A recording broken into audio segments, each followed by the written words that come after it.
What's going on YouTube? Welcome back to another video. I realized that I didn't really give you guys much of a review on my springs and what I run on this setup, even though it's kind of fairly new because I did some modifications to the car as well as some other filter things. So over here, as you can see to my left, is the springs that I'm running for the ones at the front. Are the ones that I'm running at the front, and the ones at the back are the ones that I'm running at the back, obviously. So the ones at the front are soft, and the ones at the back are a bit stiffer. I am running a 30 weight shock oil in all 4 shocks, and as you can see, the car has a preferably dip, you could say. And that is just because the back shocks are raised up to accommodate the launching of the car and all that. Once you know about drag racing, you'll know that that's a must for front wheel drive cars. And again, showing people who are not familiar with the Tamiya M05 gears. This is the diff, this is the idler gear, and then the other gear that actually connects to the motor.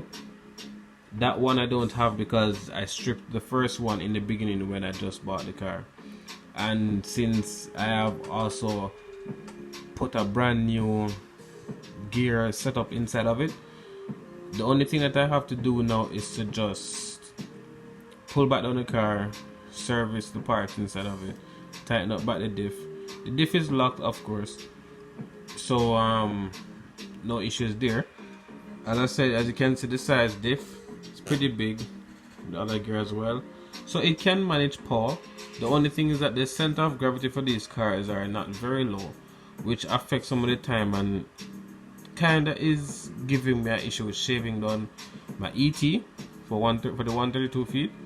But working on it so far, the aerodynamics custom build that I did to it helps with the car going on the track overall. And the fenders at the front, which are the flares, I had to use some glue to really shape it and stuff, so it has some way to hold on the tires, so not at all bothered.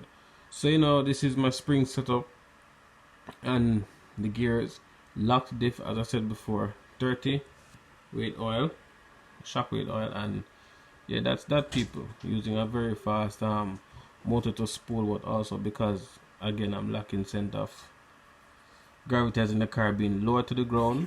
That's the problem that I'm going through right now.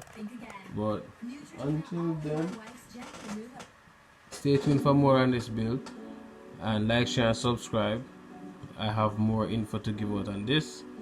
I will be changing the ECU not ECU, sorry, the ESC, and some more other things. But until then, hit that notification bell so you can get notified when I post, and remember to subscribe and leave a comment.